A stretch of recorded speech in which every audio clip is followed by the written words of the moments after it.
A man boredly played with a dagger on the ship, when suddenly PSSSH river water gushed through the deck. He turned around, only to be caught red-handed. So he hurriedly plugged the hole with his foot. Just then enemy forces attacked. The man grabbed a machine gun and opened fire. Bullets piled up under his feet like a mountain, nearly burying him alive, and the enemies cooperatively lined up to be mowed down. Finally, the man ended the battle with a grenade, launching himself into the air from the explosion. His teammates watched as he crashed to the ground, sticking upright in the dirt. They struggled to pull him out. A woman saw his injury, tore off a piece of her clothes as a bandage. A teammate beside her immediately said he was hurt too. Without a word, she ripped another piece. A black teammate bit his finger in a hurry. She tore off her sleeve next. Soon teammates mimicked her, stripping clothing frantically. When they reached the enemy base, the man decided to sneak in through an iron gate. He took out a dagger and activated its hidden function. After 3 solid hours of cutting, he finally made a hole in the wire mesh. But the next second, to defuse the awkwardness, teammates all pretended not to see. To avoid alerting the enemy, a teammate aimed a rocket launcher. As soon as the enemy opened the door, boom. A rocket fired. Another enemy spotted them from afar. Boom.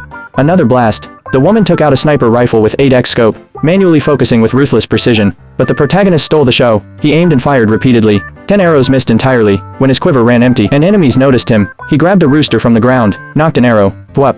The rooster arrow took out the foe, entering the prisoner jail after clearing outside enemies. The man picked up a mop to fish for keys, accidentally stabbing an enemy in the eye, then the ear. After a full-face nucleic acid test, mop jabs, he finally got the keys, but tossed them too softly to the hostage. Even the prisoner couldn't stand it, grabbing the keys himself. As soon as the door opened, enemies woke up. The hostage grabbed the most powerful weapon, a mop, knocked an enemy out cold, triggering the alarm. Enemies swarmed in like a tide. The hostage charged with a grenade launcher. One enemy glanced over. Boom.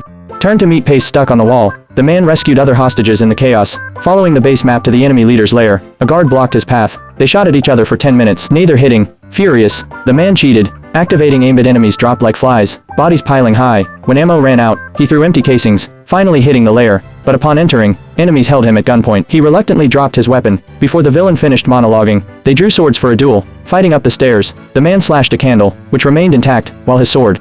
In the nick of time, Air Force One arrived with the US president. As the president made a grand entrance, the man grabbed a fire extinguisher, freezing the enemy into shattered pieces. After countless trials, they rescued the last hostage, Mr. Bean, the scientist. To show gratitude, Mr. Bean insisted on taking a group photo. Adjusting the angle, he kept stepping back until the man safely returned the remaining scientists to base.